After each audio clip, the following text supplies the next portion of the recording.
नमस्कार भक्तांनो, संत गाथा या आपल्या चॅनलमध्ये तुमचे मनपूर्वक स्वागत आहे।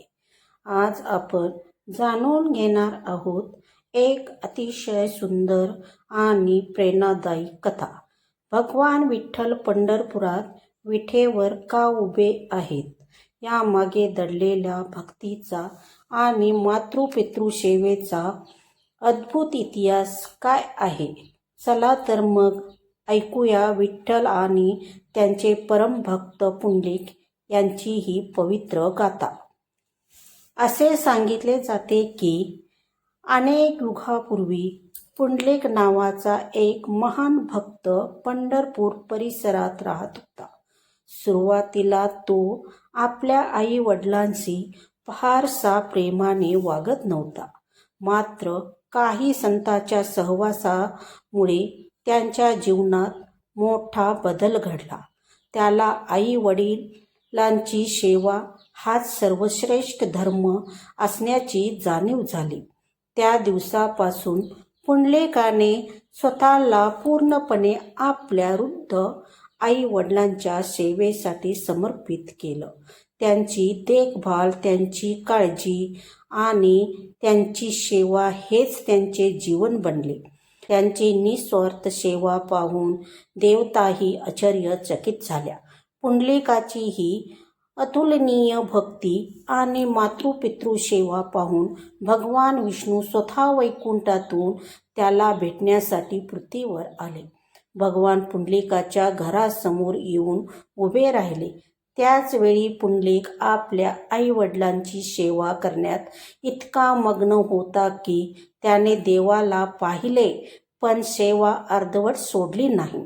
त्याला वाटले की आई वडिलांची सेवा पूर्ण करणे हेच आपले प्रथम कर्तव्य आहे। त्याने नम्रपणे भगवानला सांगितले, प्रभू, कृपया थोडा वेळ थांबा, मी माझी सेवा पूर्ण करून तुमचे दर्शन घेतो। असे म्हणत त्याने जवळची एक वीट भगवानाकडे सरकली आणि विनंती केली, देवा, कृपया या विठेवर उभा राहा। भगवान विष्णूंना पुंडलिकाची ही भावना अत्यंत आवडली। देवापेक्षाही आई वडिलांच्या सेवेत महत्त्व जाणणारा असा भक्त पाहून ते प्रसन्न झाले। ते त्या विठेवर उभे राहिले आणि पुंडलिकाची सेवा पूर्ण होण्याची वाट पाहू लागले। सेवा पूर्ण झाल्यावर पुंडलिकाने भगवंताचे दर्शन घेतले आणि त्यांच्या समोर नतमस्तक झाला। त्याच्या भक्तीने प्रसन्न होऊन भगवानांनी त्याला वरदान मागण्यास सांगितले।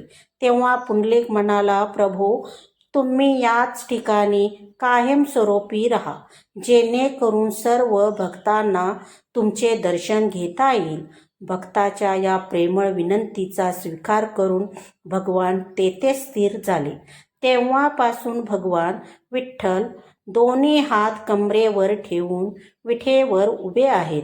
पंढरपुरातील विठ्ठलाचे हे रूप आजही भक्तांना मातृपितृ सेवेचा, भक्तीचा आणि नम्रतेचा संदेश देत आहे।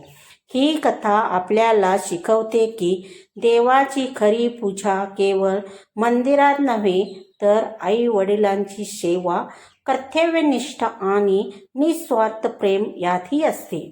धन्य तो पुंडलिक आणि धन्य ती विठू माऊली। मित्रांनो, तुम्हाला ही पवित्र कथा आवडली असेल तर व्हिडिओला लाईक करा, शेअर करा आणि संत गाथा चॅनलला सबस्क्राईब करायला विसरू नका। अशा संतांच्या कथा, भक्ती, परम प्रसंग आणि आध्यात्मिक माहितीसाठी आमच्या सोबत जोडलेले रहा। कमेंटमध्ये नक्की लिहा, जय हरी विठ्ठल, जय हरी विठ्ठल।